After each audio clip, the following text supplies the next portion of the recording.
देखिए, हम सवाल शुरू ही करने वाले थे कि हमको एक पत्रकार मिल गए। पत्रकार है अरविंद राणा जी।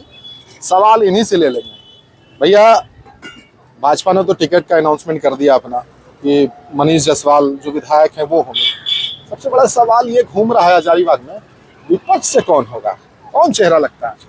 देखिए भाई साहब, विपक्ष इसलिए परेशान है और लोग सोच रहे हैं कि मनीष जायसवाल जैसा करेजा वाला आदमी भी चाहिए। जायसवाल साहब ने पिछले 2 चरणों में 10 साल से विधायक हैं वो, और एक निष्पक्ष बात कही जाए तो उन्होंने एक राजनीति का जो संदेश दिया है कि कैसे राजनीति को सेवा का माध्यम बनाकर राष्ट्र और समाज का कार्य किया सकता है, वो इसका उदाहरण है। अभी तो भाजपा ने उनको पार्टी को बना दिया उम्मीदवार, परंतु अब जो विपक्ष में एनडीए गठबंधन है वो इस बात की चिंता कर रहा है कि इनका टक्कर देने वाला यहाँ कौन है।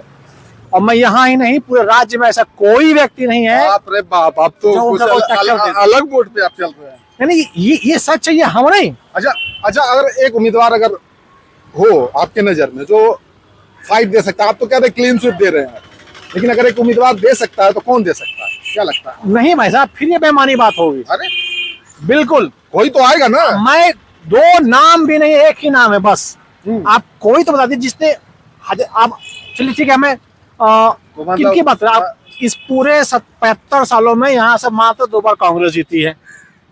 मात्र कहना चाहते हैं कि वॉक ओवर दे दिया जाए? ये तो पहले से तय है, ये वॉक ओवर ही है भाई साहब। हम तो भ्रम में है। आपके हिसाब से कोई उम्मीदवार नहीं है?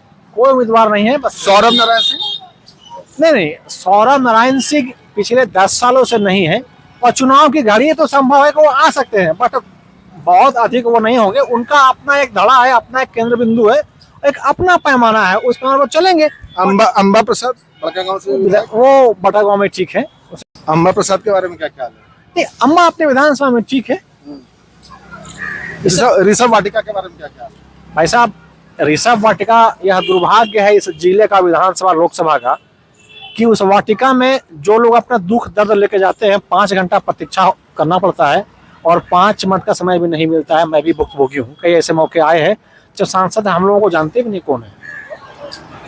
हजारीबाग की राजनीति जो है अभी क्या वहीं से कंट्रोल हो रही है?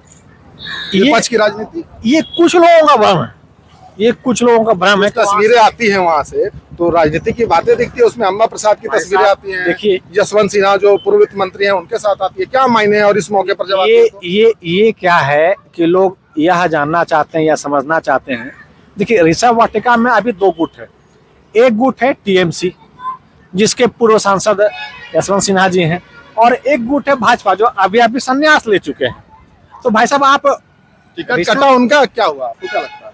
अब देखिए, ये हल्के में चर्चा है कि आप पूरे में कर दीजिए, हल्के में मत उनका टिकट कटा है, लेकिन उन्होंने यह बड़ा अच्छा बात है कि वो अपनी बचाने के लिए इज्जत संन्यास ले लिया है।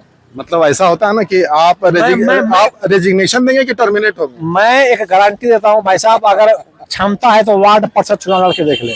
किनको बोल रहे हैं? मनीष जायसवाल छोड़ के शेष अन्य को। इतना ब्लाइंड खेल रहे हैं आप भाई साहब। इसे किंतु परंतु है ही ना, कोविड का समय हो, बेटियों की नामों नहीं बता रहे हैं किसी का कि कौन लड़ेगा, तो भाई चुनाव होगा कि नहीं होगा लोकसभा का? यहाँ भाई साहब, जैसे मुखिया चुनाव होता है ना, कि लड़ेंगे तो बहुत सारे लोग, बस जीतेगा एक ही। पत्रकार के रूप में कहेगा कि आप एक पक्षीय बात कर रहे हैं, लोग ये भी कहेंगे। नहीं, देखिए, पत्रकार छोड़ दीजिए, मैं मतदाता हूँ, जागरूक मतदाता हूँ। मतदाता से बात कर रहे हैं जी, पत्रकारिता अपने स्थान पर, हमें उसको भूल जाइए, मतदाता से बात कर रहे हैं जी, ठीक है। और एक मतदाता से पूछिएगा तो हमें किसी एक अन्य व्यक्ति से पूछ लीजिए आप, वह क्या कहता है, मेरा और उसके स्टेटमेंट में एकदम समान बराबरी हो। ये मतदाता जब पत्रकार बनेगा तो क्या लिखेगा? ऐसा ही लिखेगा जैसा भाई साहब, पत्रकारिता में ये बातें होती हैं कि हम दोनों पक्ष लिखते हैं, बट जिसका जो काम दिखता है वो हम जरूर लिखते हैं। अगर मनीष ने कहा, अब देखिए, अब आप पूर्व सांसद की बात करेंगे तो आज तक हवाई अड्डा का पता नहीं, वो 2 बार शिलान्यास कर चुके हैं। वो 19 के चुनाव में तो रहे हैं कि भाई सरकार जो है तत्काल वर्तमान सरकार है वो ही नहीं करी जमीन आवंटन। मैं बता दूं, 2019 में जयंत सिन्हा ने अपने आवास पे एक पत्रकार वार्ता किया था और उन्होंने कहा था कि मैं राम मंदिर बनाऊंगा। मैंने जगह सदर प्रखंड के सीतागढ़ में देख लिया है, वहां राम मंदिर हम 19 के बाद बनवाएंगे। अब ये 2024 में फिर एक बार प्रेस कॉन्फ्रेंस करते हैं, बोलते हैं मैंने स्थान कटकमदाग में देख लिया, वहाँ राम मंदिर बनाऊंगा। अब आप पत्रकार की बात करते, बता दें आपको, हम अभी एक कार्यक्रम में आए थे, पत्रकार वाला कार्यक्रम में, बसंत पंचमी था, तो उसमें उन्होंने कहा कि मैं अगला चुनाव जीतूंगा तब आपको कुछ सहयोग करूंगा अपने सांसद मत से। मतलब अगला पर चुनाव के समय ये बात है, क्यों? आप सक्षम है, सांसद सक्षम है और सेवा करना है, तो हम फिर से बोल रहे हैं भाई साहब, सेवा और सहयोग करना है तो सीखिए मनीष जायसवाल से। चलिए बहुत बहुत धन्यवाद। आप नहीं बताइएगा कुछ, आप- मतलब उम्मीदवार नहीं बताइएगा। जो सच है वही उम्मीदवार कहाँ से आएगा भाई साहब, कोई रहे तब ना बताए। ठीक, और लोगों से पूछते हैं। जी जी।